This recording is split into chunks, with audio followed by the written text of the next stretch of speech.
भक्त शिरोमणि मां कर्मा देवी का जीवन एक अद्वितीय प्रेरणा है जो भक्ति, समर्पण और सेवा के उच्चतम आदर्शों का प्रतीक है।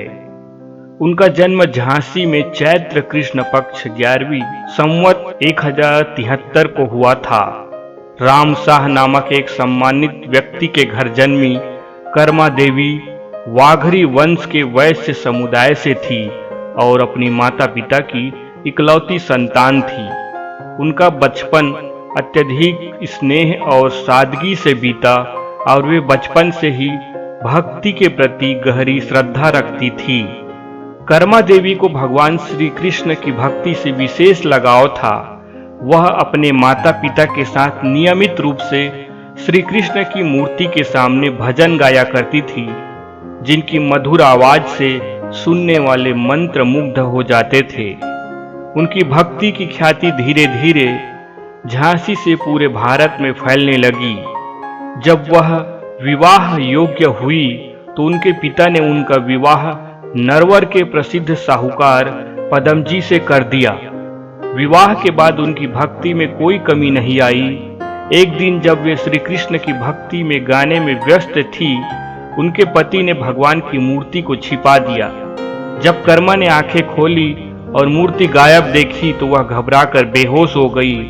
होश में आने पर उन्होंने अपने पति से कहा कि भगवान दयालु है, वह अपने भक्तों की परीक्षा लेते हैं। उनकी यह बात सुनकर उनके पति को अपनी शरारत पर पछतावा हुआ और उन्होंने भगवान की मूर्ति लौटा दी। कर्मा देवी की भक्ति, दीन दुखियों के प्रति करुणा और सेवा भावना के कारण उनकी ख्याति नरवर में फैलने लगी। लेकिन कुछ पाखंडी तत्वों ने उनके विरुद्ध साजिश रच दी। नरवर के राजा का प्रिय हाथी बीमार पड़ गया और बड़े बड़े वैद्य भी नाकाम रहे।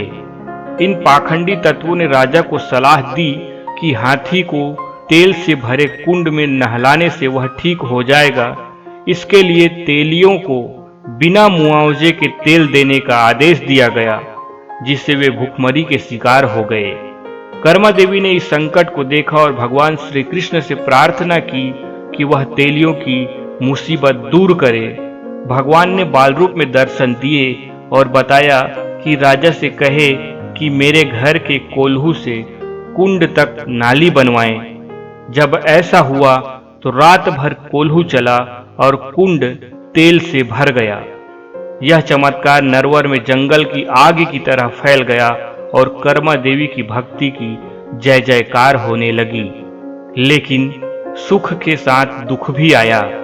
अचानक उनके पति का निधन हो गया और कर्मा का दिल टूट गया।